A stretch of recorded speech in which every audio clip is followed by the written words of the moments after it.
All right, let's talk about the economic impact now of all this rioting around the country. A loaf of bread has now turned into a very rare commodity in some areas affected by this ongoing unrest. Fuel supply and transportation of goods now having to be halted as well in some areas. This after grocery stores, pharmacies, ATMs completely destroyed by protesters. Of course, a massive blow to the country's already ailing economy. Let's not forget, we're in the third wave of a pandemic, and there are fears, of course, it could result in more job losses. Let's discuss this with Mervyn Abrahams from the Pietermaritzburg Economic Justice and Dignity Group. Mervyn, always able to drill down for me what this means for people on the ground. We'll talk about what it means, A, for Pietermaritzburg, and then perhaps we can talk KZN and then nationally. But before we get to that, your thoughts. Our question this morning, we're asking viewers, I'd like your thoughts on this briefly, Mervyn.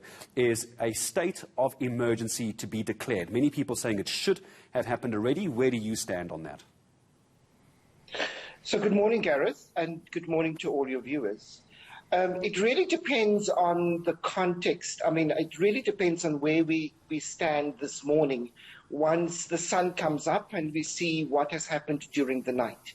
If the looting continues, then it really requires a state of emergency, and we really would require the SANDF to start securing, in particular, our national freeways so that we can restore logistical supplies.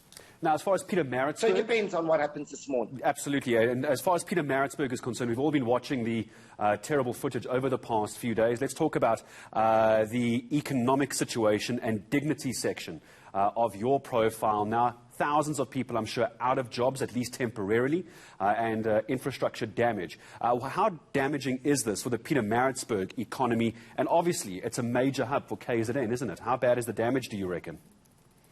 The damage is, I mean, we are still trying to assess the damage, but it is very clear that Pietermaritzburg has had perhaps the biggest economic knock one could not have imagined this 2 weeks ago. And I don't think that Pietermaritzburg will be able to recover for a very, very long time. I mean, what we have seen is essentially that shopping malls closest to the low-income households have all been destroyed. There are still a few shopping malls left, but they are in areas quite far removed from where low-income households live. And so we are likely to see the availability of food immensely impacted, let alone all those job losses that we will see coming to fruition in the next week or two. So times have become even tougher than they were 2 weeks ago. And this is where we need to talk about the dignity element as well, as we continue to talk about your role in what you do. The dignity part of this is going to be thousands of job losses. We're now talking about a lack of food security, also a lack of medicine security. Low-income areas in Pietermaritzburg, many people even having to travel long distances to buy their weekly or monthly groceries, withdraw their SASSA grants, and get basic medication. And from what I'm seeing with reaction on social media, it seems like most people literally do not have an alternative. Well, exactly, and that is what we are going to see. And of course, Maritzburg is a focal point because of the amount of destruction that took place there. But we will probably see that situation play out across numerous areas in KZN and in Gauteng. I mean, malls are not only the places where we go to shop for food.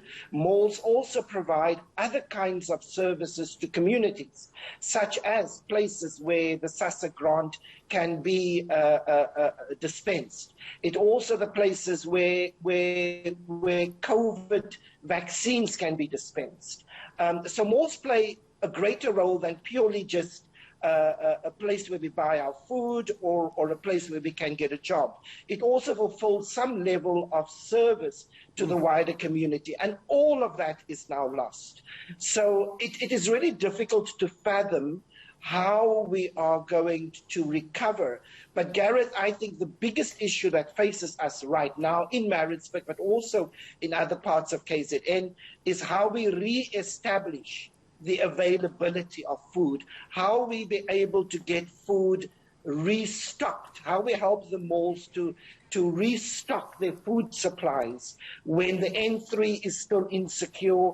And we are now hearing of farmers who are suffering massive losses as they have to dump milk and fresh produce because they cannot get it to market and they cannot get it into the shelves. So the availability of food and what that means for hunger is really going to be a big issue that faces us in the next month or two. Yeah, it's going to be a massive problem. It's not just about what we're looking at the moment. It's that knock-on effect over the next coming week and month, as you say. Mervyn Abrahams, always a pleasure having you with us. Pietermaritzburg Economic Justice and Dignity Group. Going to be a very, very tough time for farmers and those living especially in Pietermaritzburg.